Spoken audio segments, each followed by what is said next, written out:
Ya, Assalamualaikum dan selamat petang kepada kamu semua yang sedang menyaksikan live kita pada petang ini. Anda sedang bersama kami dan saya Suaran Shah dan kita bersiaran secara live di Facebook page Sinik dan ini merupakan episod yang kedua dalam rancangan khas Sinik dan Community menampilkan tetamu-tetamu jemputan khas oleh Sinik dan ini merupakan rancangan kerjasama bersama Atukoi FM dan juga Sinik menampilkan tetamu-tetamu undangan kita dan hari ini kita berasa begitu bertuah kerana menampilkan seorang lagi tetamu kita. Sebelum saya perkenalkan kepada anda semua siapakah beliau yang berada di sebelah kanan saya ini, saya ingin kongsikan kepada semua yang sedang menyaksikan live kita pada petang ini, boleh like and share supaya lebih ramai lagi orang dapat mengetahui rancangan kita dan berkongsi agar ramai orang lebih tahu apa itu Sinik, sebab kita akan kongsi juga mengenai Sinik sebentar saja lagi dan juga memperkenalkan produk-produk seperti kamu yang nampak di hadapan kami sekarang ni di atas meja ni. Itu nanti kita akan bincangkan ataupun kita akan perkenalkan sebentar saja lagi. Baik, tanpa melengahkan masa petang ni, saya ditemani dengan tetamu kita iaitu Harold Egan. Beliau ni merupakan Sabah-based contemporary artist dan hari ini kita akan berbincang lebih lanjut bersama dengan beliau mengenai apa dia punya aktiviti dan apa yang sebenarnya dia telah hasilkan dan sebagainya. Jadi tanpa melengahkan masa ataupun beliau lebih mesra dikenali sebagai Egan.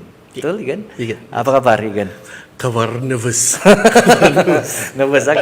Kita sebenarnya santai-santai. Konsep kita ni kalau macam Egan dapat saksikan kita punya episod yang pertama dan ini adalah episod yang kedua, walaupun dalam suasana yang berbeza sedikit, maksudnya lebih minimalis punya environment dan ini kita tampilkan dan inilah kita punya konsep ni, santai, relax, kita bincang mengenai topik kita pada petang ini, mengenali lebih lanjut siapakah Egan yang sebenarnya dan juga aktiviti-aktiviti yang dilakukan oleh beliau. Baik, saya tidak mau cakap panjang, nanti saya pula yang 1 jam nanti kan saya bercakap. Baik Egan, jadi mungkin kita ambil Mas Adi untuk Egan perkenalkan diri. Boleh. Siapakah itu sebenarnya? Harold Makin disebut santai kan, makin mau nervous lah. Santai saja. Santai. Santai saja. Okay, nama saya Ian. Saya kerja government servant. Okay. Been working for I think English Melayu. Boleh campur, kita cakap Jepun pun boleh ni.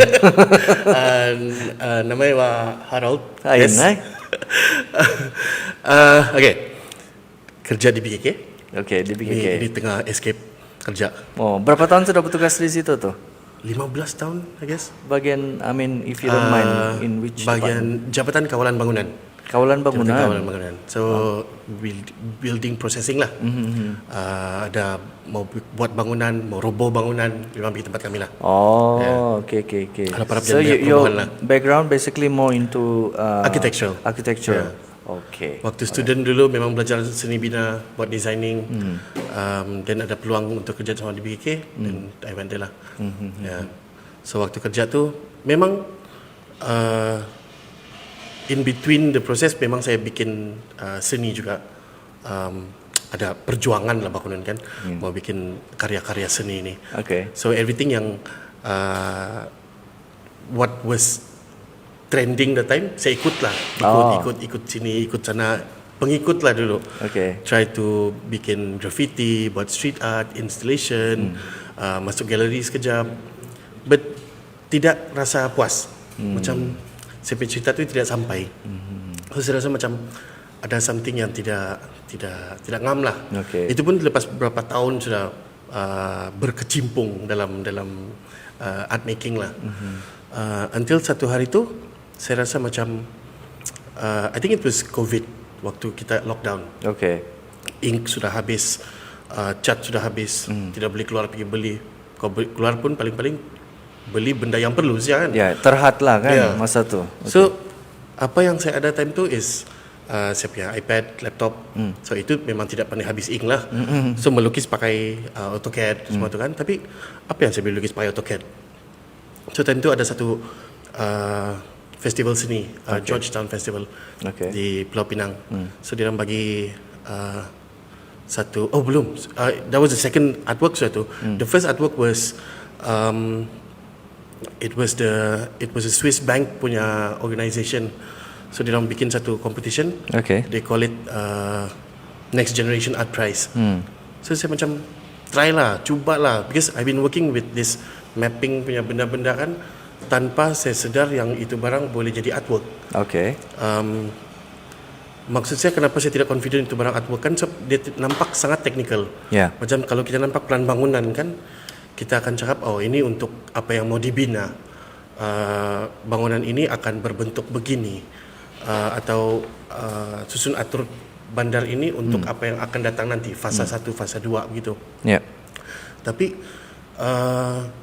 kita tidak pernah nampak peta tu as something yang mendokumentasikan benda-benda yang sudah terjadi. Macam kalau kamu nampak bangunan ni, di pintu bangunan tu ialah tempat pertama saya jumpa saya punya girlfriend. So dia emotional, dia macam di sinilah first time saya jumpa kau punya mamak dulu begitu. Terus kau punya anak-anak pun macam you get a sense of space.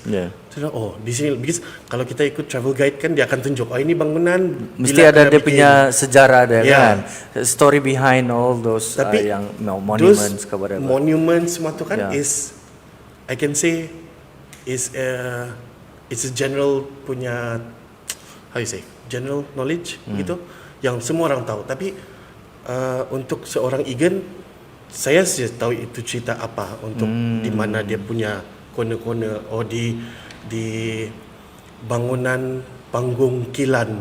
Saya pernah kena minta duit di sana. Because those things orang tidak tahu. Mungkin orang lain pernah rasa, tapi dia tidak tahu yang dia pun ada kena pula hari itu. And then the building itself tidak wujud sudah. So apa Kilan ni apa? Panggung. Sekarang dia sudah jadi shell building orang panggil. So when you do that, there's a sense of space, atau sejarah tu sudah didokumentasi secara lokal. Kita sudah ada satu dokumen yang mengatakan yang benda ni betul-betul jadi. Tidak tahulah dia tipu kah, dia bikin apa, dia jujur atau apa, tapi yang penting itu barang sudah didokumen. So saya start to dokumen saya punya nenek punya rumah. So di sini saya selalu, rumah nenek di mana tu? Kalau di Keningau. Asal memang Keningau lah. Okey. Lepas tu? So dalam rumah tu dia mungkin nampak macam living room, tapi di sana lah tempat saya curi makan. Tempat sini lah kalau ada orang meninggal kena bikin katam-katam. Benda-benda begitulah yang. So it's detailed like a building that you don't really see. So saya join itu competition, not knowing yang apa saya mau buat ni kan. Saya tanya a few artist jugalah. Dia bilang kami tidak faham apa ni barang. We know it's mapping, tapi nampak sangat raw, dia cakap. And dia tidak nampak cantik, dia nampak sangat samak. So I joined the competition. Syukur, because competition ni dia open to 11 countries. Dari Philippines turun pergi Timur Leste sampai di Singapore. And I was in top 10. Number 6 lah. Terus saya macam, wah. So I think that's validation lah untuk apa yang saya buat ni. So macam, ada juga orang yang kenal di kerja. So I joined a few more exhibitions. And I get to know a lot more mapping artists. Diorang semua pun jenis-jenis yang buat kerja-kerja pemetaan sosial. Sebab itu yang kalau kita boleh relate, kadang-kadang arts ni ataupun seni ni dia adalah satu cabang yang begitu luas. Yang luas. Dan sekarang ni apa yang Egan telah lakukan ni, dia lebih menjurus kepada satu yang niche. I would say, boleh cakap begitu kan? Dia lebih menjurus kepada satu yang jarang kali orang yang yang tidak berapa faham mengenai seni. Saya punya bini pun kadang-kadang tengok apa bawa buat. Terus ada question mark tet gitu. Okey lah. Boleh jual. Okey lah, boleh. Approve. I see. Okey. Tapi sebelum tu Egan, untuk kita bagi pengetahuan kepada semua yang sedang menyaksikan live kita ni. Kita juga sebelum kita teruskan kita punya sesi bola bicara ni kan, kita ingin bagi kredit lah kepada terima kasih kepada Bruti yang telah menaja signboard sinik dan community yang berada di atas meja ni. Cantik. Itu adalah satu yang unik yang kita tampilkan dalam episod kita yang kedua ni. Thank you Bruti. Bruti, unik kan nama dia.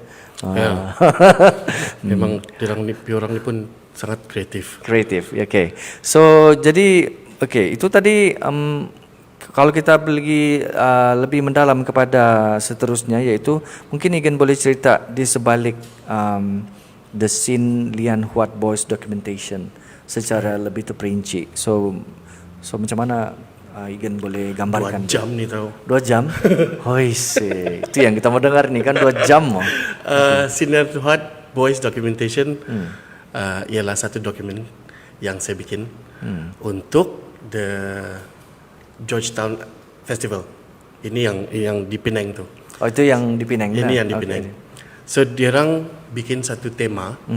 Dia punya tema is home. Kan time tu work from home lah, cannot go home lah, semua lah home. So saya pun memang stuck di KK. Okay. My hometown is Keningau. Okay. Saya memang rindu mau tengok mami saya semua tu kan. So bila diorang come up with the theme and we're supposed to make an artwork out of the theme home. Yep. So banyak orang bikin macam apa kegiatan diorang di rumah. Tapi saya macam tidak puas hati. That can be finished in a few weeks, boleh settle bah. So saya rasa macam kena cabar diri untuk bikin something yang scary bah. Yeah. So saya ada satu group of friends, kawan-kawan yang dulunya in the 90s kami main skateboard lah. Okay. So sekarang ada yang masih main, masih fit, ada yang sudah tidak berapa fit sudah. Kenapa pegang? Ini bukti-bukti. Masih lagi ada geng-geng dulu yang main ada masih lagi di Kepayan, masih main di kalau tengok pun bikin jealous. Tapi lah mention dong tu. Okay, tapi mungkin orang sedang menyaksikan kita punya live. Hopefully. Okay. And then go on. So saya ajak dirang lah. Bolehkah kalau saya interview kamu? So dia bilang, macam mana kamu interview kami bukan depan kau, kita di WhatsApp saja. So saya bilang, every day saya akan post satu soalan dan kita tengok apa jawapan kamu. So first saya tanya orang, di mana tempat makan paling best di Keningau. So dia akan mula-mula malu-malu dong bercakap ni. Lama-lama kan, saya ingat dulu di tempat begini-begini. Saya selalu minum sana. So yang all these stories yang keluarkan yang kau pun yang bikin terkejut juga bang. Kadang-kadang yang kau sendiri pun terlupa tapi teringat balik. Yang dulu-dulu. Siapa ingat arwah begini-begini? Okay. Dia punya favorite begini-begini. Dia suka main basikal. So dia main basikal di this area. So banyak cerita yang di daerah tu kau boleh pinpoint sudah apa? Sianu pernah berdating di sini. Dapatan sama kami. Dia bilang dia pergi belajar tapi dia pergi dating. So all these funny stories all these stories kena document. So macam shock lah. Then we went into emotions lah I guess. Because kita ni orang Asia, susah mau bercakap pasal emotions. So bila dia bercakap, saya pernah kasih rosak skateboard si Anu, dia bilang kan di sini, tapi saya tidak sengaja. Terus dia tidak mau tegur saya sampai sekarang dia bilang. Terus yang in a different setting, time tu saya kerja di BKK, so kami ada pas untuk bergerak rentas daerah tu. So kami saya terlimpas rumah dia. So bagilah the questions because he wasn't in the WhatsApp group. So dia cakap lah, saya tahu bah dia kasih patah saya punya skateboard. Memang saya tidak marah dia pun, tapi saya tidak tahu kenapa sampai sekarang kami tidak bercakap. So kalau kau jumpa dia, kasih tahu dia lah, saya bukan marah lah. So in that same project kan, ada satu benda yang merapatkan dirang balik bah. Tapi masih ada ego lah yang tapi jangan kau bagi tahu dia bilang. Nanti biar dia datang kau punya exhibition baru dia baca sendiri dia bilang. Nanti dalam to map baru dia nampak yang saya sebenarnya sudah kasih maaf dia begitu macam ada ego juga lah. So syok lah. So you can really see what people are made of di sana.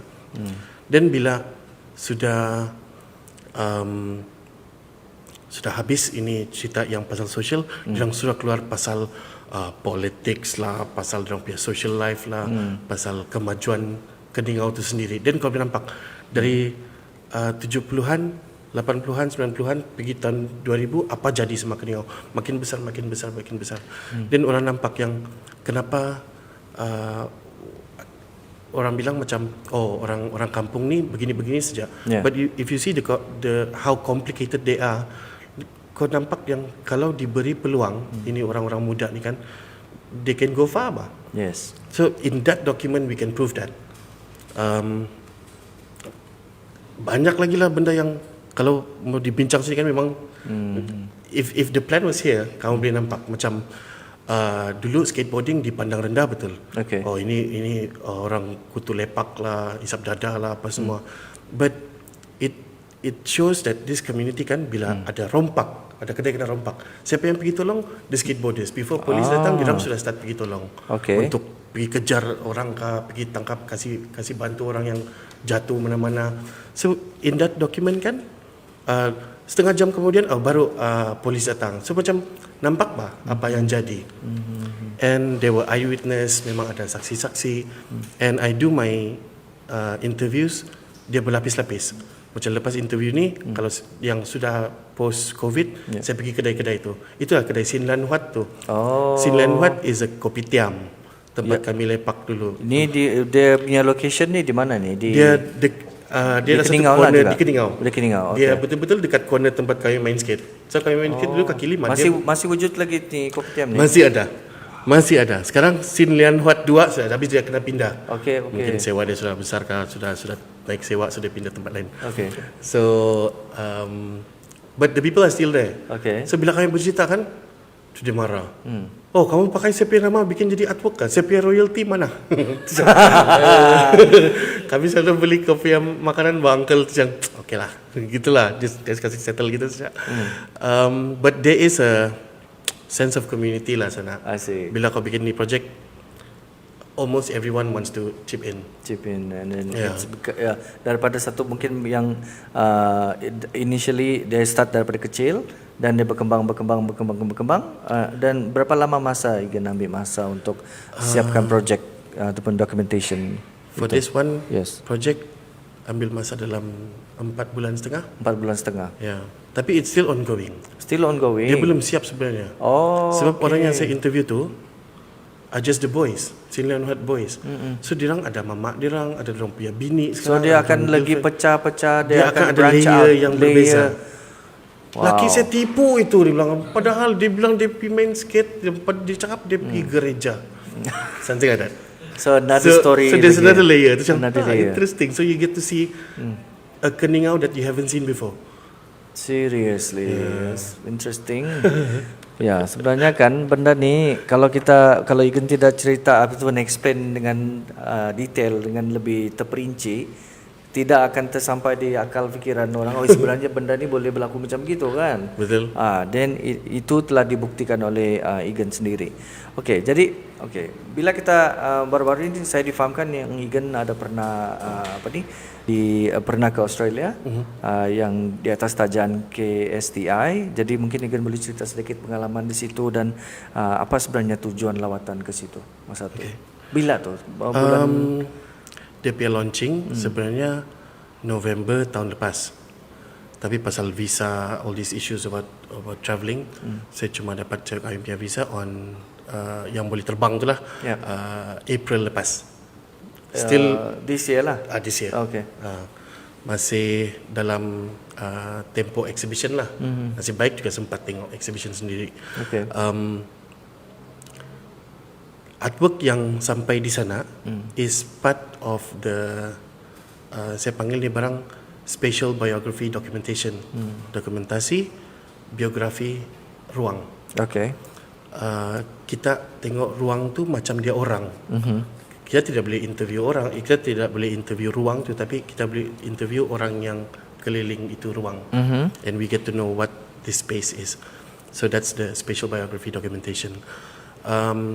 So Sin Lian Huat Boys is satu, dan dia ada banyak series. So itu Keningau. yang ongoing, yang ada hasil sikit sekarang is KK. KK punya mapping. Okay. KK punya mapping, saya interview a few layers of people juga. Orang-orang yang kita nampak, orang-orang yang kita tidak nampak, ada orang-orang yang kita tidak mau nampak. So it's very deep lah. So susah saya mau explain di sini. And then the layers becomes very jauh bila saya start to wonder apa kanak-kanak punya jawapan dengan benda-benda, dengan soalan-soalan saya yang kalau saya lontar ni soalan dengan orang dewasa, kita boleh dapat jawapan macam A. Tapi kalau kita tanya dengan kanak-kanak, apa jawapan dorang? So, at the same exhibition, the curators dari Asia Pacific Triennial for Kids, diorang tanya saya, Egan, do you have any specific program yang kau buat untuk kanak-kanak? Sebenarnya waktu itu tiada. Tapi saya menipu. Saya bilang, ada. Saya bilang. Wah, live confession. Live confession ingin kasih tahu kita. Ini dia bilang tipu. Tapi ada, okay. Ada. Okay. Kau Terus? panggil saya 7 hari. Saya bilang kan.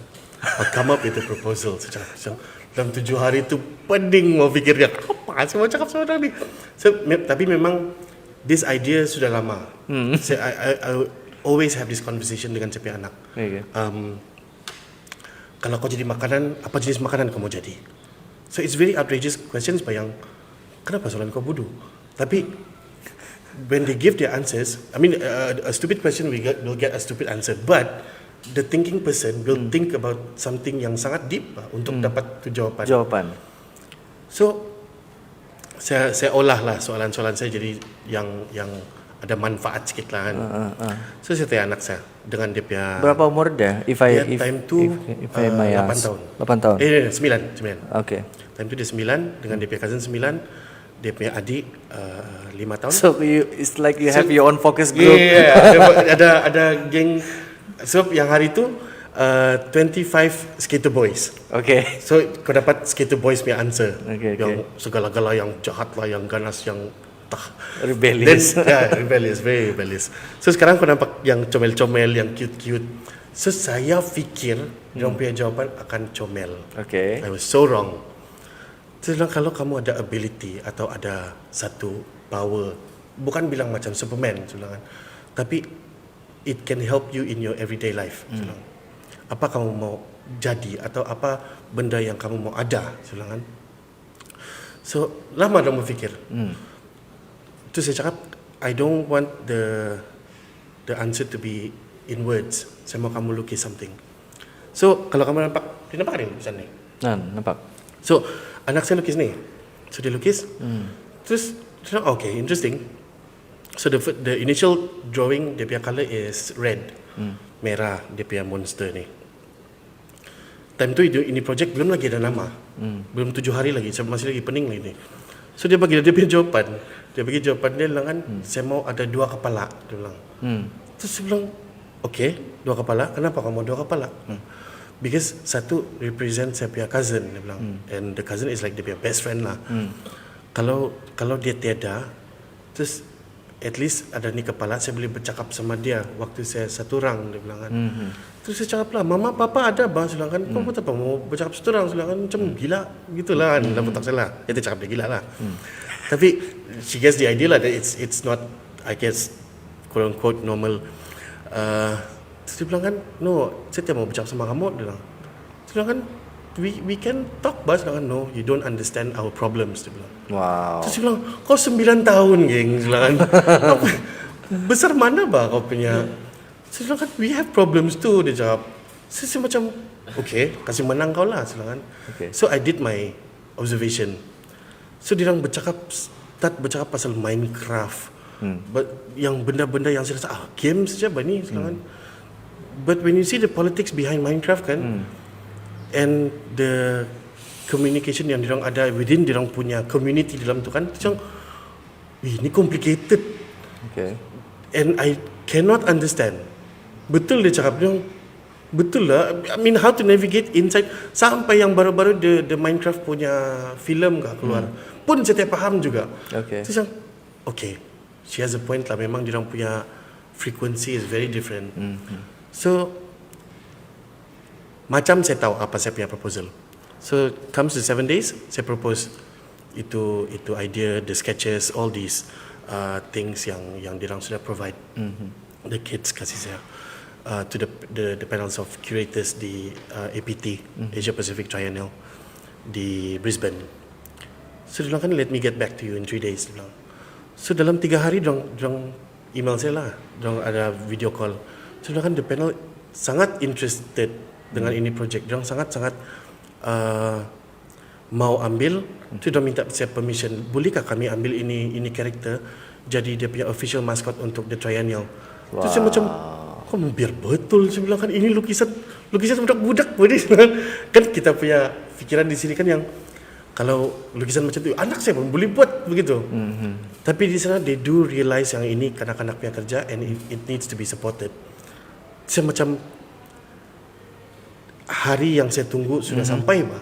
Okay. Sebab selama ni macam orang tidak peduli bah hasil kerja budak-budak dia. Adalah there's a few platforms yang orang suka. Then when that comes and then diorang offer to do this, saya sangat happy. Another week came, the mayor of Brisbane City, the Brisbane City Council, diorang minta saya permission untuk pakai itu mascot untuk bikin public art around the city of Brisbane. Okay.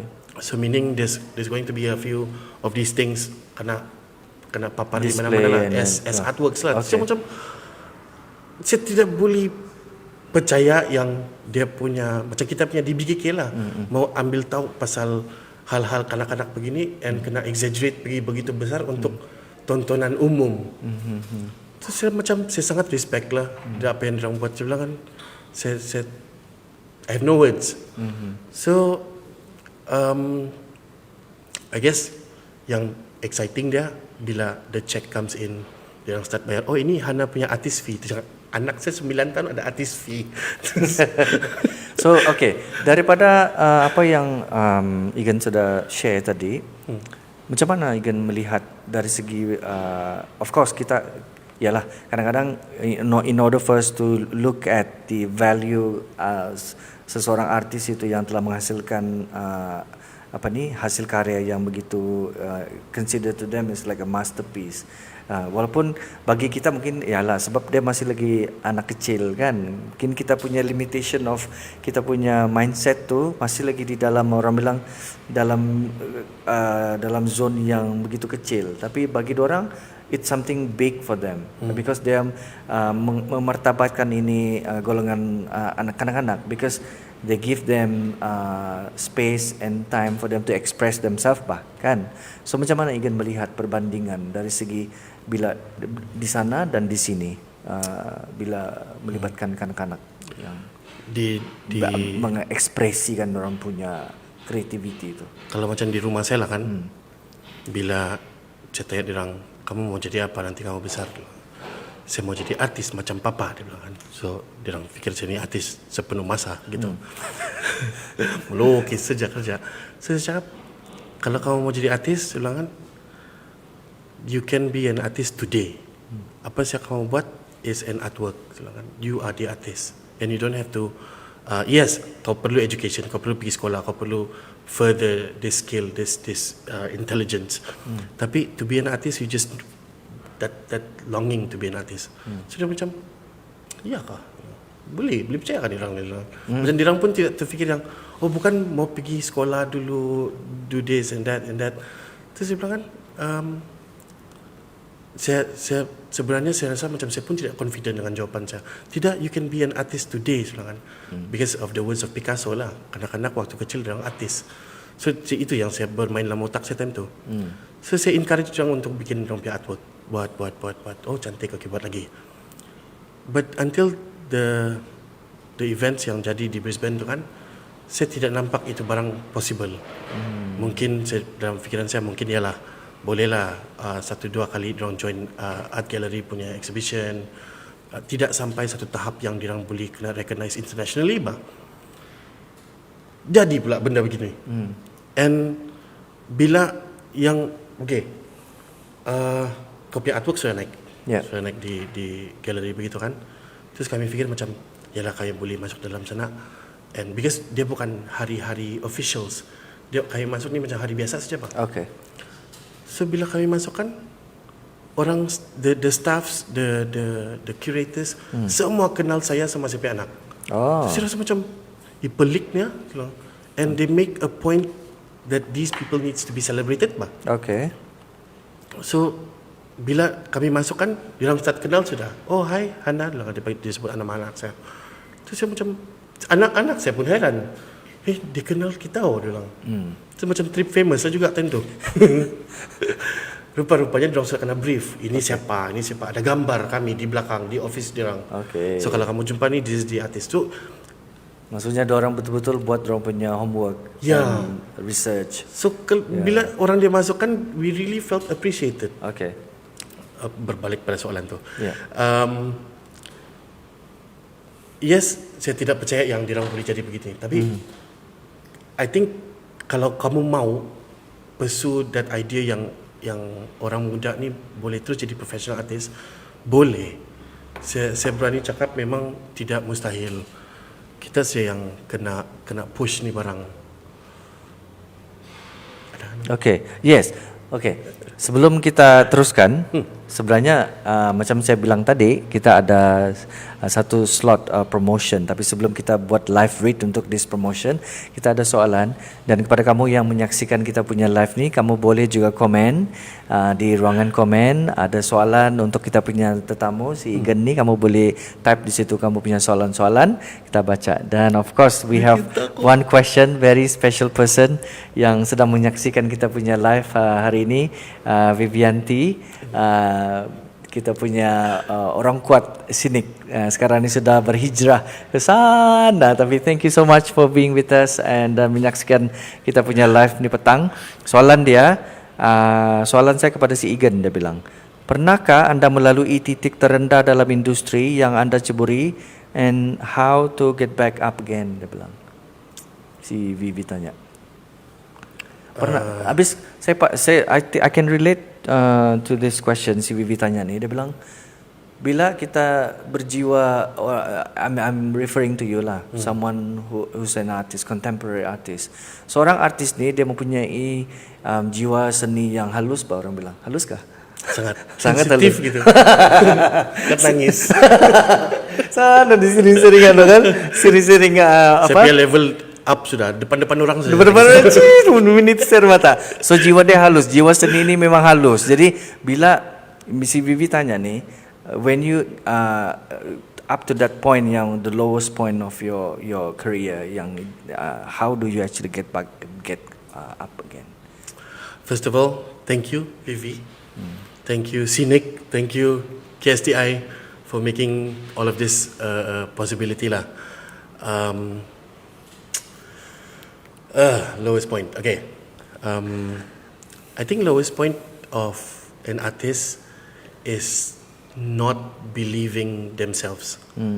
Bukan bilang kau punya lukisan tidak jual kah, bukan bilang susah mau market kah. Itu semua kira belakang lah. Itu kejayaan sudah tu. Kau start melukis sudah. But when you don't believe in yourself, you don't create, you don't give yourself the chance to create. Itu satu titik yang sangat rendah. And shout out to Chris Pereira, I think he's somewhere here. Satu hari saya cerita bodoh ya cerita. Saya punya bulb di rumah saya rusak. Okay. Saya ni sangat hebat kalau when it comes to electrical things. Okay. Terus saya mau tukar bulb, saya tekaran. Nasib kau tidak apa-apa. Bukan mau ketawa sama kau Igan, ha? Nasib kau tidak apa-apa. Oh. Lepas tu? Saya tekaran tu siap. Macam elektrik lah. Pegang lagi kedua kali. Oh ya, karan. Serius. Ya, sangat hebat kan? Okay, lepas tu? Terus saya call si Chris. Chris Pereira. Chris bilang, kau audio engineer kan? Bilang, apa kaitan? Kau tolong tukar saya bulb lampu. Habis I guess it was dia tinggal dekat sana mah, dekat itu area time tu. So macam ada alasan ni jumpa kawan lama ni kan. So berjumpalah kami. So sambil dia tukar bulb tu dia membebel lah. Ini pun kau tidak buat. so, so dia nampak saya punya lukisan. This was in 2007. Okay. 2007 I think. Wih lama soal. Saya cakap lah, ini kau lukis kali lah. Oh ya, saya bikin t-shirt tapi sikit-sikit je lah. Bukan, I don't commercialize it. Kenapa kau jual semua orang? For your own collection sajalah Sama church community, orang-orang yang dekat lah. Okay. Itu pun saya takut-takut mau tunjuk orang. Terus saya bilang kan, kenapa kau jual bikin branding kah and do something bigger? Terus saya cakap, tak payahlah, orang tidak akan faham saya kerja. Itu dia macam tiap hati ni. Dia bagus kau tunjuk orang. Terus dia kasih kenal lah. Dia kasih kenal with Craig Royno Francis, which is Creco. Jumpa the Creco Art Group, this collective of contemporary artists. So jumpa lah, kerja kau ni macam pelik lah, macam kayu punya kerja je. So nampak lah semua ni kepelikan artis-artis Sabah. Itu dalam otak saya kan. Kalau kau cakap pasal Sabah art kan, dia mesti Gunung Kinabalu, mesti orang hutan. Sebab itu yang kita biasa nampak di Gaya Street, di itu yang diwar-warkan untuk orang jual sama turis begitu bah. Kalau benda-benda yang orang kepala TV lah begitu, dia tidak susah mau register bah. Yang apalah ni macam fantasi. Bagus kau bikin komik tapi we don't have those platforms di sini. Saya bukan senang-senang mau PKL. Time tu majalah Gempak barang-barang gitu kan. Sedang kasih lupa saya lah ni barang. So these were the people yang push saya. Kau boleh ni kan lang buat begini.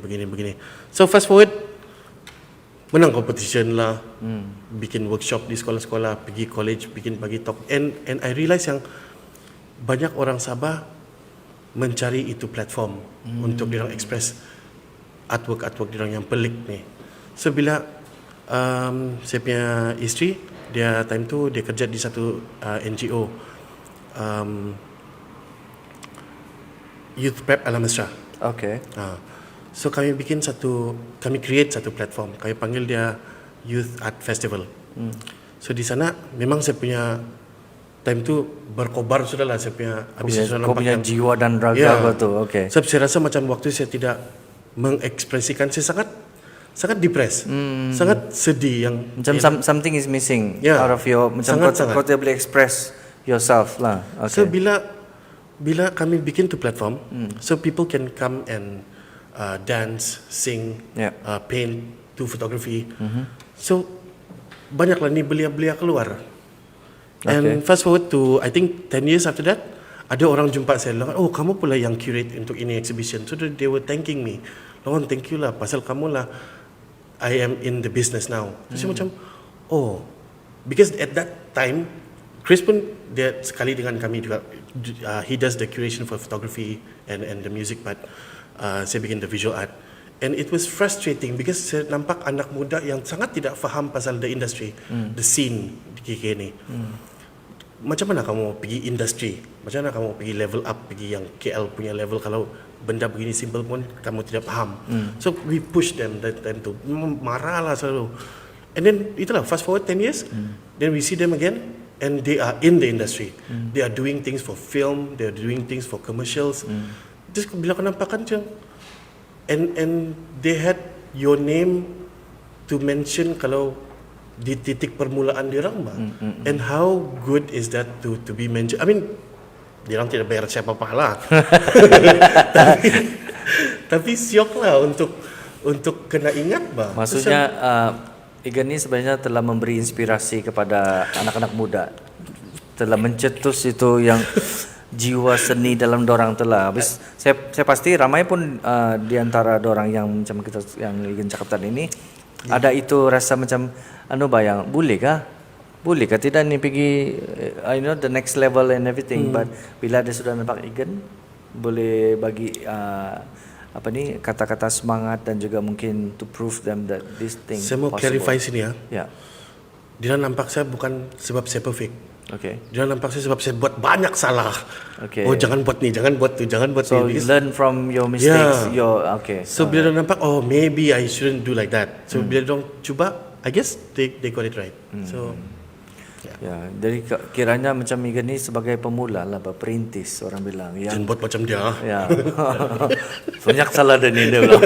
Kita buat yang begini, yang bagus sikit. Ya, bagus sikit. Jadi itu sebagai panduan kan. Okey, baik.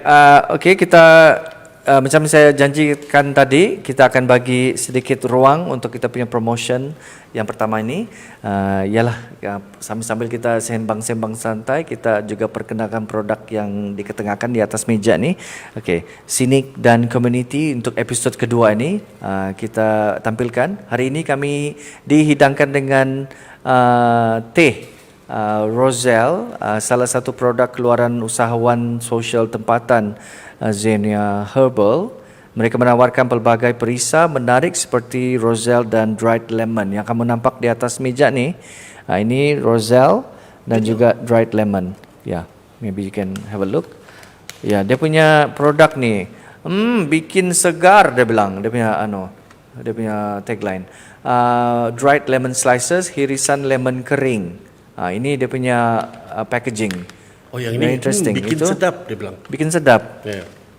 Nah, jadi kamu boleh dapatkan di sini. Jom kita sama-sama sokong produk usahawan sosial tempatan dengan mengimbas kod QR yang disediakan. Kamu boleh nampak di skrin ketika ini. Dan anda bukan saja boleh mendapatkan produk ini daripada Xenia Herbal, malah turut boleh menempa pelbagai produk lain usahawan sosial melalui e-katalog usahawan sosial Cynic. Kita bantu dan sokong orang kita, kasih maju, kasih kaya orang kita. Nah, hebat ke tidak, Igan? Saya pun mau kaya ni. Saya pun maulah ni. Nah, jadi maksudnya di sini kita sama-sama support kita punya local entrepreneurs. Ya, kadang-kadang bukan senang kan untuk menghasilkan produk. Macam juga Igan tadi ada tu idea, kadang-kadang dah terkeluar betul idea tu. Betul. Mau kena suntikan semangat orang bilang kan. Marah-marah sikit. Enggak. Kau bikin dia lah macam. Jadi las-las kan boleh sampai satu tahap. Kita tengok daripada packaging pun not bad. So memang menarik. Jadi kamu beli imbas QR code tadi untuk dapatkan produk-produk dalam e-katalog yang kamu bagi support orang-orang kita. Okay? And this is actually the drink. Ya kita coba rasa lo konon. Sangat sedap. Mau habis sudah ni. Mau habis sudah. Kau laju belum minum kan? Orang keningau. Orang keningau. Yeah, very nice. Wow. Okay. Jadi Sembur. tersembur. Jadi itulah dia punya rasa pun memang tapi ini produk yang another tea flavor kan? Bunga telang. Bunga telang. Sangat sedap. Bunga telang. Tapi yang produk yang kita tampilkan di sini ada dua packaging, iaitu satu Roselle dan satu lagi dried lemon slices. Okay. Boleh kita sambung? Okay. Okey, kita sambung Okey, jadi kalau macam tadi panjang lebar sudah Igan cerita pasal pengalaman di Australia hari itu kan. Jadi melalui lensa seorang seniman Sabah lah, dan juga sebagai seorang bapa, terutamanya dengan Hana Biosite during datang kan. So macam mana mungkin boleh share dengan kita semua lah pengalaman waktu berada di situ. Dari pelbagai sudut lah, mungkin exposure bagi seorang artis dan juga seorang bapa melihat anak sendiri telah berada di pentas dunia, begitu. In that sense saya sangat bangga lah. Even hari yang the curators hantar email untuk propose anak saya join the exhibition pun saya nangis-nangis sudah. Serius? Ya, Pak. Memang jiwa seni pokoknya. Jiwa seni lah ni. Aduh. Okey, terus Jiwa batu kuki. So bila sampai di sana, kau nampak dia macam seperti anak ni macam cool gitu, yang tidak mau tunjuk yang dia excited. Saya okay lah. dia ikut siapa punya perangai itu actually? Macam saya. Okey, lepas tu ego gitu kan, yang pernah nampak tadi lah. Tapi bila kau biar dia kan, dia akan pergi tempat yang dia sangat minat. So dia bila dia depan dia punya ini karakter kena panggil Mahu. Okay. Because the project is called the Special Biography Documentation. The subject, the project name is The Monster of Wants. So apa yang kau mau, you turn it into a monster. Yeah. So this thing is called mahu. So bila dia nampak mahu sudah, Mahu means once lah. Yeah, once. Mahu. Yeah, oh, okay. so dia video call dia punya cousin yang dia punya BFF tu lah. Di sana kau nampak apa yang betul-betul dia mau cakap. Sedangkan tu, ya, nah kita di sini sudah, dia bilang. Terus yang, there's purpose behind apa yang dia mau. And apa yang saya belajar di sana, yes, diorang punya attention span sangat-sangat 30 saat, benda lain saya orang fikir. Yes, Tapi benda yang penting untuk diorang kan, diorang akan keep on revisiting. Dia bosan-bosan dah, dia balik itu idea. Susah untuk kau paksa untuk dia in one place for a long time. Sebab the generation sekarang lain sudah kan, this TikTok generation. Tapi kau boleh nampak the patterns. So when you see the patterns and you learn from that, it's only a matter of time bila kau boleh master ini barang. Jadi saya punya perasaan waktu saya nampak saya punya anak tu yang macam punya banyak lagi kerja sini. Untuk satu mau kasih besar, satu mau paham dia tu. Terus kau hembus nafas yang dalam lah tu maksud tu kan. So because untuk kasih sekolah budak-budak, saya boleh cakap tidak susah. Ini bukan cabaran dia cari duit, cari apa segala untuk support dia. Tapi itu bukan the hard part. The hard part is trying to understand this thing that you call your child. Bila kau boleh faham apa yang dia mau, apa yang dia perlu, and at that moment apa yang ngam untuk kau kasih dia, kau akan dapat itu perasaan yang sangat fulfill. Yes, kau ada jumpa parents yang marah dong pi anak, pukul, rotan apa semua. But at that point mungkin time tu itulah yang dirang perlu. So bila mungkin terlampau deep lah saya punya fikiran time tu. Tapi bila saya nampak dia dengan dia punya kejayaan time tu kan, saya okay lah, saya punya wife pun jangan kau terlampau serius lah. Kau pergi sana, kau celebrate lah sikit. So bawa lah. Nasib juga ada family di sana yang support. So kena belanja lah juga. And I make sure yang dia ingat betul-betul apa yang dia sudah buat.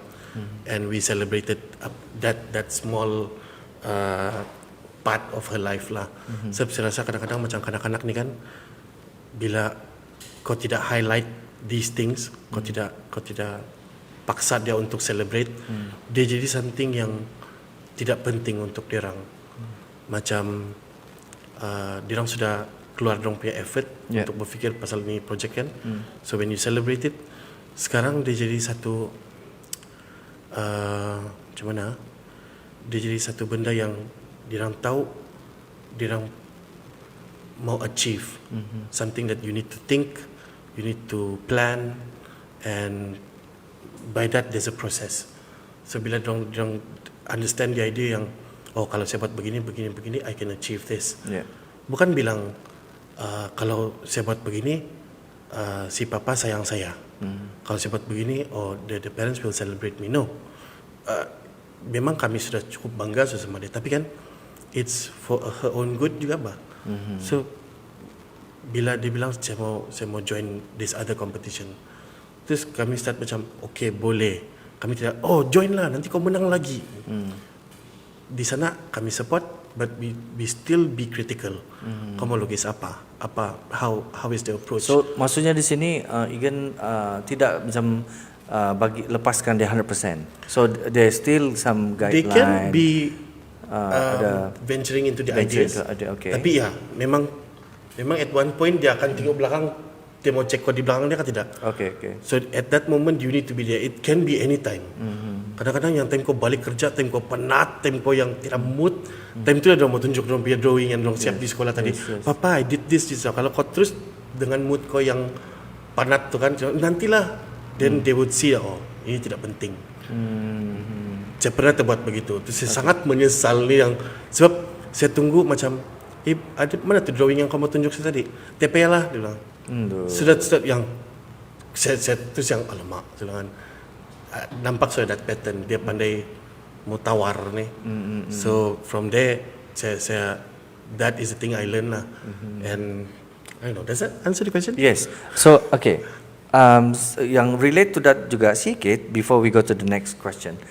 Macam mana Egan sebagai seorang bapa kan, sebagai as a parent, you make sure that yang si Hana, your daughter, they will, of course, when comes to arts, dia punya keminatan ni kan, of course kita Egan bagi dia support and everything, bagi panduan dan sebagainya. Tapi at the same time when comes to school, kerja-kerja di sekolah dan in terms of dia punya education, academic, so macam mana, how do you balance out between these two things?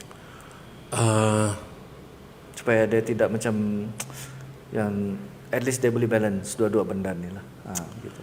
Orang bilang to raise a child takes a whole village, dia bilang kan. Mula-mula saya tidak faham tu. Tapi bila si Hana ni sudah membesarkan dia, saya nampak sudah.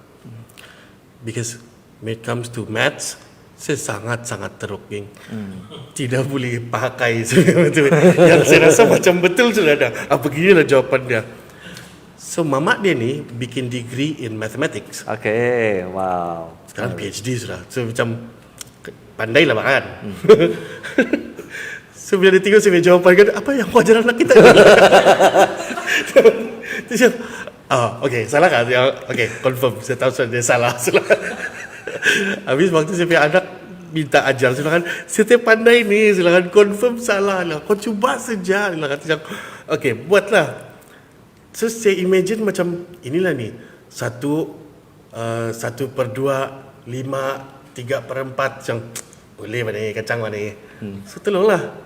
Satu kali dia punya mama tengok yang oh ni gagal ni tu.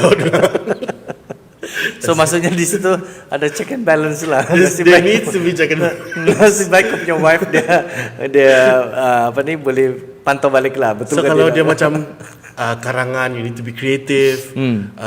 Kalau dia project science yang perlu sentuhan yang macam saya lah kan, macam dia kerja dengan tukang gam-gam ni semua ni kan, boleh. Tapi when it comes to mathematics, all these teori-teori semua tu kan yang dia kena ada tag team lah.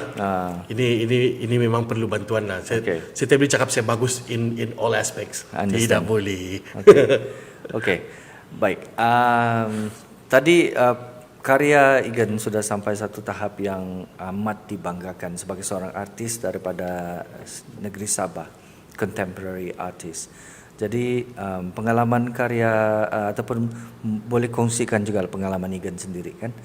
Bila kau punya karya ni sudah di orang luar, bukan saja di tempatan Sabah tapi di luar daripada international level, sudah nampak kau punya hasil karya ni. So macam mana kau punya the feelings, maybe you can share with us, sebab saya pasti ramai artis-artis yang di luar sana yang sedang menyaksikan kita punya live ni, khususnya anak-anak muda macam yang kau cakap tadi kan, dia ada few layers. Even now your project yang documentation pun still ongoing, right? Still. Yeah. So how maybe you can share with us yang kau punya pengalaman pribadi itu sendiri yang kita boleh sama-sama maybe merasai kau punya perjalanan dalam kau punya karya ni. Bila first tu bila orang luar yang it goes out from our comfort zone, orang sudah nampak recognize kau punya artwork. So macam mana kau rasa masa tu? Waktu saya kena approach by people from outside of Malaysia lah kan,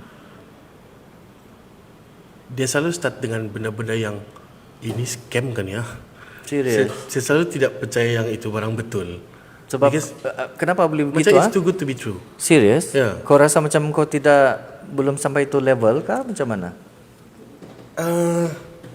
Ya. Macam every day kalau kau bilang macam kita punya topik ni macam Oprah Winfrey punya show bulan ni. Kalau cek di bawah bangku ada hadiah. Okay, go on.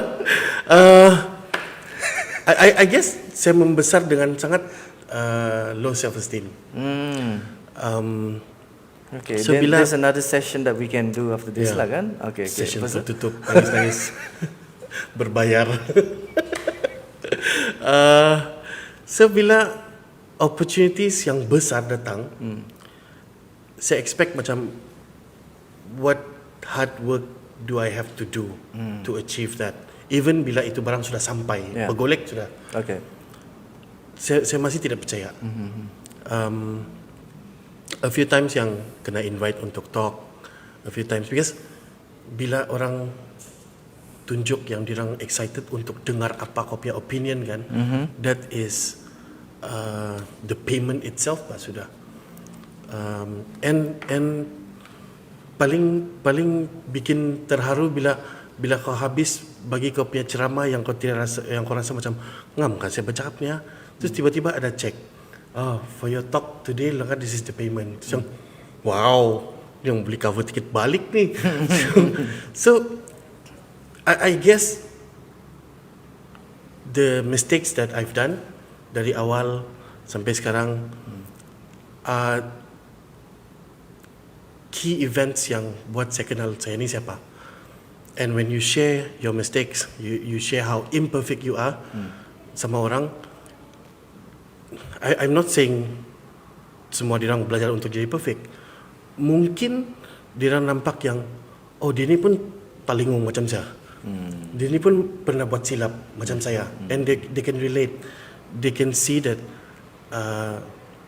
I guess I idolize very very good artists. And when I hear stories yang bikin nampak itu artis, nampak human, then saya ada itu harapan yang saya pun boleh buat lah, kalau dia pun begitu punya perangai, saya pun boleh lah. Yes. So I see that kids, my kids, they tend to be like me because they know how I am at home. Si papa pun begini bah, I can do that. And bila saya nampak the youngsters yang dengar saya punya talk dulu di Youth Prep Alam Mesra semua tu kan, they turn out very very good people, sangat membanggakan. And bila kau jumpa orang kan, kau bukan minta dihormat, tapi the way they talk to you, the way they present themselves to you kan, kau boleh nampak but there's a connection. And yeah, I guess saya punya perasaan bila saya nampak orang outside of this communication zone yang saya panggil Malaysia ni kan, dari the Philippines, Indonesia, Singapore, Australia, ini orang tidak kenal saya, tapi by the works I've done, dirang mau tahu lagi banyak. Saya first skeptical, tapi bila sudah kau build a connection kan, then you realize saya pula, apa yang saya fikirkan, kita di Sabah ni kita punya problem kecil. Bagus saya pergi KL, mungkin di sana tiada problem sudah. Saya pergi KL, saya nampak the same problem in a bigger scale. Dia punya level lain sudah, tapi the same problem. Then pergi Tokyo, it's a much bigger scale, but the same problem juga. Funding, grants, platforms. Then you realize macam I can be part of the solution kalau beginilah dia punya masalah.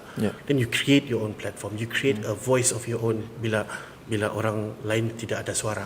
I think that's how the Sip Show came about. Bila saya bikin satu platform untuk dengar permasalahan orang and make it a point to raise the issues.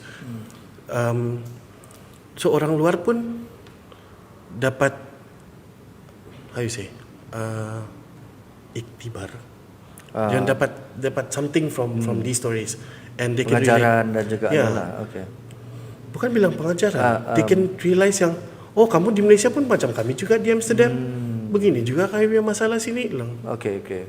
So we feel more connected. So bila kamu buat exhibition kan, diorang tahu sudah siapa mau panggil. Kau panggil dia lah, kita geng ni, kau percaya lah, sama ni kita yang problems. Macam boleh cari, sama-sama boleh cari jalan penyelesaian kan. So I guess the further I go out kan, saya realize saya makin banyak kawan yang ada masalah yang sama. Diorang pun ada ini problem dengan yang boleh relate lah. Dia bukan bilang kau makin hebat, makin jauh kau berjalan.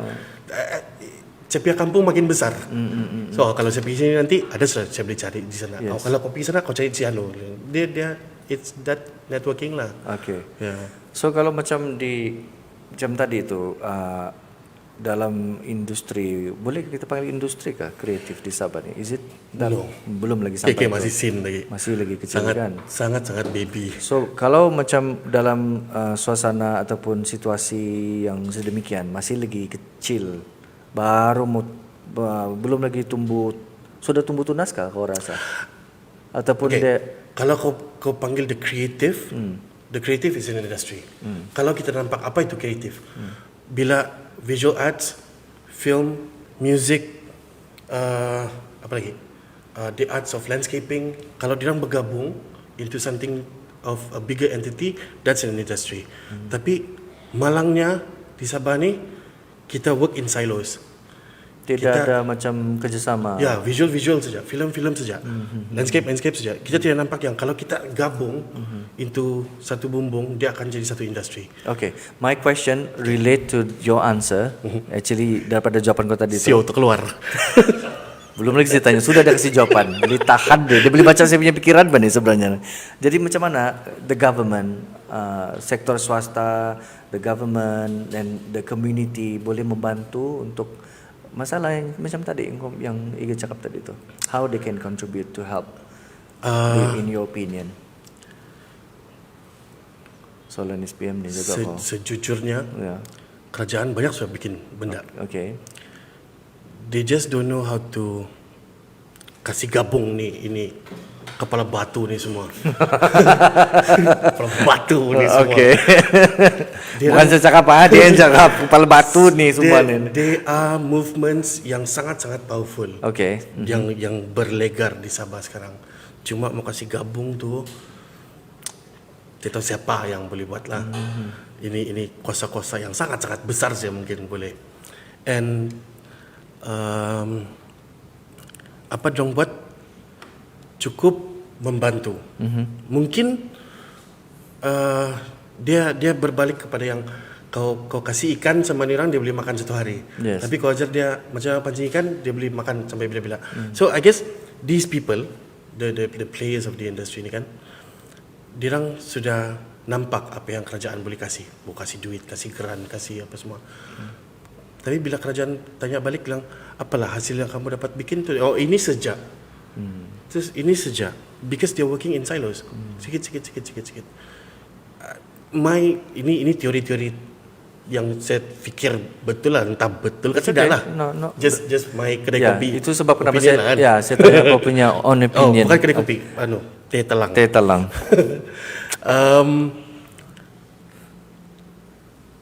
Kalau there's a collaborative punya effort from dia ada 3 level ni, kerajaan, badan swasta, and the communities. Community. Ya. Kalau tiga-tiga ni bergabung and try to work something out, memang duit kena datang dari kerajaan lah.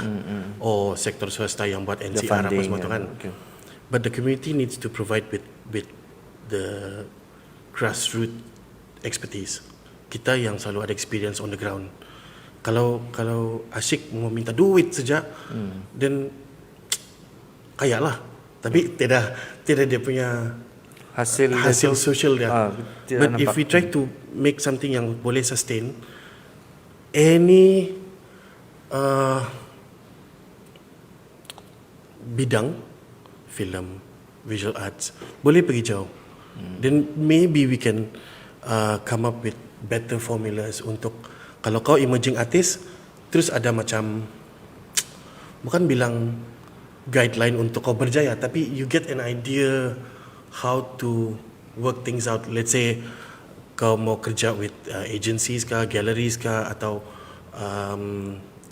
communities, you know where to go sudah bah? Oh dia sianu pernah sudah kena tipu begini punya benda, so you know apa yang mau ikut, apa yang tidak boleh ikut. And we need to have a platform yang kita ada satu ruang selamat untuk kita bahas benda-benda kreatif. Macam I don't know, setting macam parlimen gitu. Tapi semua yang orang datang and happily be creative. Kau mau pakai apa punya tradisi pakaian, apa color, and then kau mau cerita pasal apa. It might be a 2-3 day thing, a summit, a creative summit yang Sinik buat hari itu. I felt that was a very good safe place safe place where people can be themselves and Express. Yeah. Bila kau pergi dia punya vendors di luar pun dorang jual hasil-hasil yang sangat kreatif. Yeah, I mean we already have that. Then I guess more and more grassroots community kena join, I guess, and make this a much more bigger success. So the keyword is don't work in silos. Yeah, Kena don't work in silos. ada collaborative punya effort lah daripada semua pihak kan. Tapi itu jugalah yang setiap mau kerja semua dia. Ya, so Dia itu kena ubah lah dari segi mindset itu, lah. sangat susah. Mentality kalau kita mau benda ni dia berkembang dengan lebih maju, kena ada kerjasama daripada semua pihak yang ingin cuba sampaikan lah I kan. guess. Yes. Minum. Okay. Sebelum tu sambil kau minum tu, habis sudah kopinya? Ya, Habis sudah. Sedap. Okay. Apa yang mungkin boleh share dengan kita punya viewers, especially among the kids lah, sama ada they are boys, girls who are watching us at this moment, yang dorang minat melukis like yourself, you're an artist.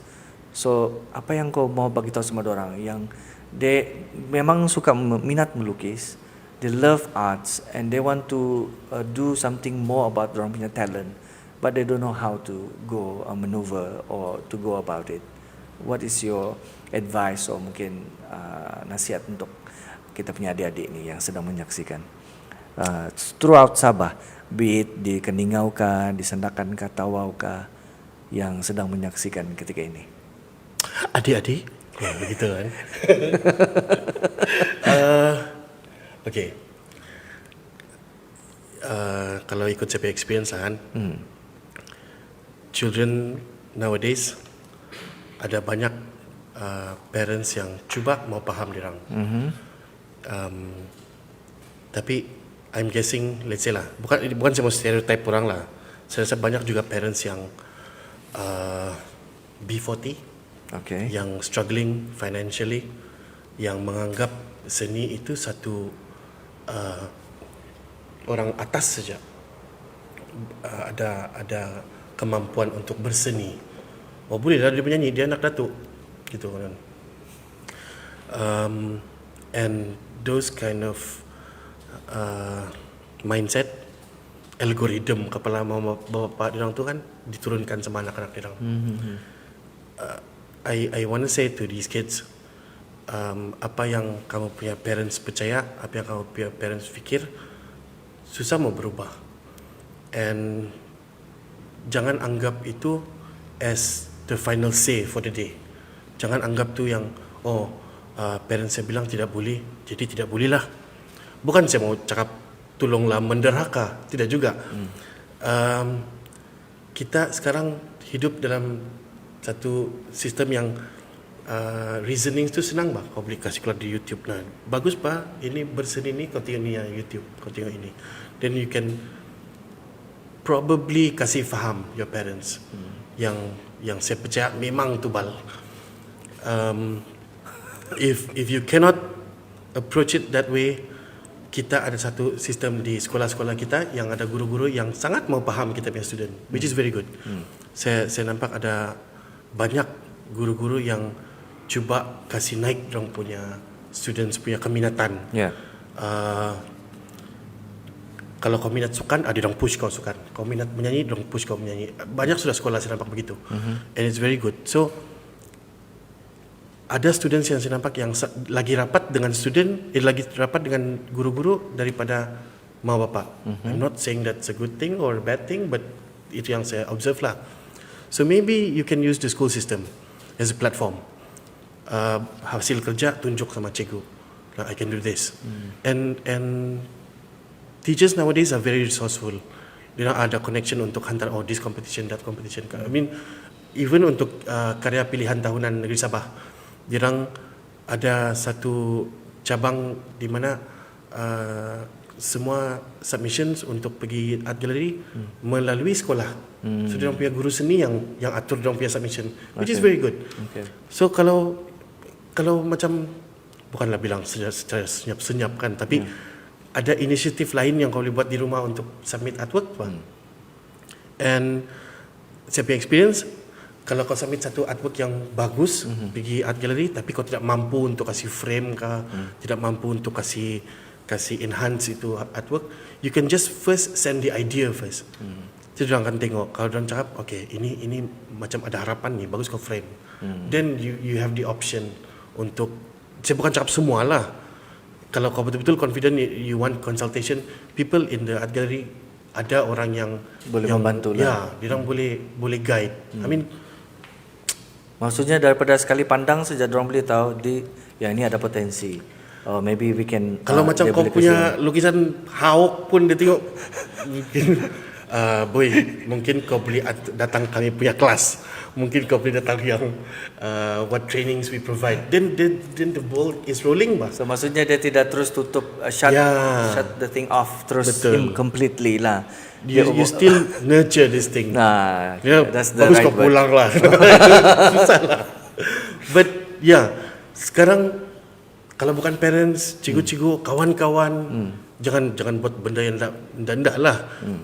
Itu pun boleh menjurus ke arah yang kreatif, yang gelap gitu. I mean even students nowadays they have a responsibility to look for something yang dirang minat. Because end of the day they need to realize yang kalau dorang sudah keluar nanti bukan dorang punya parents sudah yang cari dirang makan. They need to do something juga. And I see a lot of, I mean me, saya kerja apa, then what do I do on the side? And bukanlah saya mau cakap sama orang ada kerja part time, but if you can do something that you really love, then go for it. Ya, sebab ini benda ni dia tidak boleh dipaksa sebab dia lahir secara semula jadinya. Your passion tidak boleh kena paksa oleh orang lain. Sebab itu adalah lahir daripada diri sendirilah kan, daripada keminatan kita sendiri. Baik, sebelum kita mengakhiri kita punya sesi pada episod yang kedua ni, ya kan, cepat kan? Saya mau bagi peluang lah sama Igan. Okay, what next? What is your next planning? Setelah habisnya kau punya project yang documentation tu, berapa lama lagi masa mungkin akan diambil ataupun dia akan ongoing? Saya rasa tidak akan habis. Tidak akan habis. Dia akan terus. Selagi ada isu yang saya beli kupas, saya akan kupas. Kupas lagi lah. Pakai pisau ke apa tu? Macam bawang sampai menangis-nangis. Maksudnya dia akan lagi pergi lagi jauh lah kan? Hopefully yes. So, okay, what next? Apa lagi selain daripada tu yang you're planning to do in future? In when comes to arts yang kau thinking of doing? Saya terfikir untuk the next level of works I can do is bila kita integrate kita punya social mapping dengan development process di Sabah, Sarawak atau di mana-mana yang diperlukan. Sebab sekarang saya tengok ini bukan saya blame siapa-siapa lah. Ini mungkin jadi sebab keperluan atau kekurangan research on the ground. So bila satu-satu development tu jadi, kadang-kadang dia cuma jadi sebab ada orang jual tanah dan tanah tu boleh dibangunkan. Itu saya punya idea. Tapi diorang tidak terfikir itu tanah dulu apa. Macam ada satu tempat lah, diorang buat satu development di sana. Terus tiba-tiba ada banyak binatang datang, macam payau, kijang, begitulah. Tapi yang masuk, they were looking for something. Diorang macam kenapa ni begini? And diorang notice diorang punya concrete slabs di sana kan macam pandai cracking, mau pecah-pecah. There's one part of this town area lah. Terus bila the indigenous people came, dia cakap masih ada binatang datang sini kan? Dia bilang kan, bilang kan, macam mana kamu tahu? Bilang. Sebab di sini ada sumur air masin. Dia bilang. So tempat tu ada air sikit-sikit keluar. That's why the concrete is cracking. Okay. So dia bilang kalau kami mau memburu dulu, kami pergi sini. Bilang kau tepi jerat, kau panas saja, kau akan dapat something. Bilang. Alright. So dia notice ada beruang datang sana, and ada kereta limpas-limpas, and baru diorang tahu yang diorang sudah trespass habitat tempat ini binatang Semula cari jadi. diorang punya minuman. Sebab I think diorang boleh bau batu Dia itu air. Deria bau dorang lagi kuat kan. So bila benda macam tu jadi, I think diorang revamp the whole place. Kasih bongkar dia, and they turn it into a macam kalau kita macam kondasang gitulah, tempat hutan simpan yang kena conservation punya area lah. Yang di gazet lah. Yeah.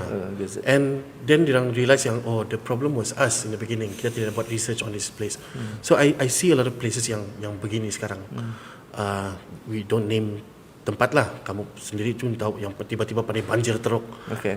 And what was those places in the beginning, in the early years of the formation of the country.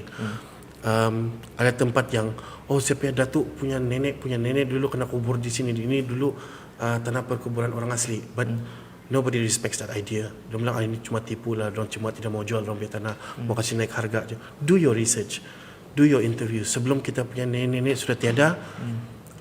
Ini mungkin saya punya urge to the local people jugalah. Mungkin Suaran pernah dengar time sekolah projek kajian geografi tempatan. Ya, kajian tempatan. Kajian sejarah tempatan. Yes. So these things, apa yang saya buat sekarang is just an extension of that. Saya cuma tanya soalan lebih sikit saja. But the essence of the project is still the same. So kita juga kena ingat yang orang tua kita nanti akan tidak ada. So bagus kau tanya awal-awal apa jadi sini, nek, apa jadi situ. Then when you have an idea, this is what makes leaders sangat knowledgeable bila orang tahu orang punya tanah tu sendiri. So kalau kau jadi wakil rakyat atau ketua-ketua di area kau, kalau kau kenal betul, then kau layak. Kalau kau jenis yang tiba-tiba ada, tapi kau tidak tahu kau berkuasa atas apa, dan kuasa kau tu untuk apa? Maksudnya sebagai seorang pemimpin masyarakat saja masuk politik sikit tapi maksudnya kena memahami situasi dan juga keadaan sekitar di tempat yang inilah kan. Saya rasa orang cakap bila kita tidak mau bercakap pasal politik pun politik akan bercakap pasal kita. Yes. Okay, habis Anyway, okay. So, apa yang yang ingin disampaikan oleh saya nak benda promote boleh ke? Boleh? Why not? Okay. Yes. Saya ada satu podcast. Okay. Saya panggil The Sip Sip Show. Sip Show. So, The Sip Sip Show is a byproduct of The Social Map.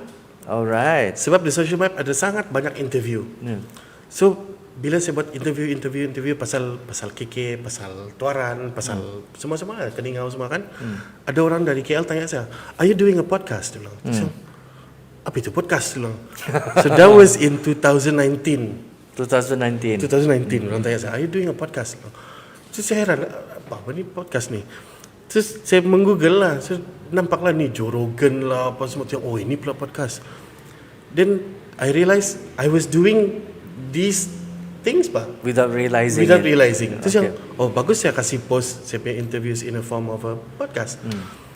Then satu yang saya nampak orang tidak berapa minat mau tengok saya podcast because it's too deep, it's too macam mana, analitik, dia sangat mengkaji. So dia bukan trending, dia bukan selebriti, bukan semua tu yang syok-syok punya. But I didn't mind because it's just a byproduct. But now saya rasa macam there's a need. This documentation perlu diketengahkan. Sebab saya punya topik-topik inilah yang saya promote ni. Saya punya topik makin ada dia punya merit. Okay. Ada dia punya weight dia. Orang perlu dengar cerita-cerita macam ni. Apa yang buat KK. Apa yang buat Keningau special, apa yang buat itu. So, because kita bila kau cakap pasal Sabah, Gunung Kinabalu, Kiulu, these are the things yang kita selalu bermain di otak. But what if when you listen to the word Kota Kinabalu and it reminds you of the people. Say, ini this practitioner, that person, this person can get you what. Then you have a sense of kalau kamu tahu pasal the people, you watch sip show gitu. So I wanna promote this podcast lah. So siapa yang berminat untuk tahu cerita-cerita orang yang I guess bukan trending, bukan celebrity, but they have real stories. Cerita dari orang di jalanan, people on the streets punya cerita. So yeah, follow my podcast lah. Your podcast ni dia disiarkan di platform YouTube. YouTube, okay. Spotify, Apple Podcast. Apple Podcast. Yeah. So di bersiaran, your posting, Kita podcast. cuba untuk publish satu session every week. Okay. Usually Mondays lah. Usually Mondays lah. Okay. Setakat ni ada berapa sudah episode? I don't know. So The first interview was 2019. banyak sudah lah. Banyak jugalah. Mungkin ada jugalah yang saya malas. Okay. Itu time-time yang down, yang kau tidak tahu mau buat. Because ini benda tidak sponsor. Yes, Kami bukan yang dapat. Until recently we got sponsors. Syukurlah ada juga orang yang. Congratulations. Yeah, thank you. But that time memang saya terasa macam ini barang satu struggle yang macam tidak orang peduli.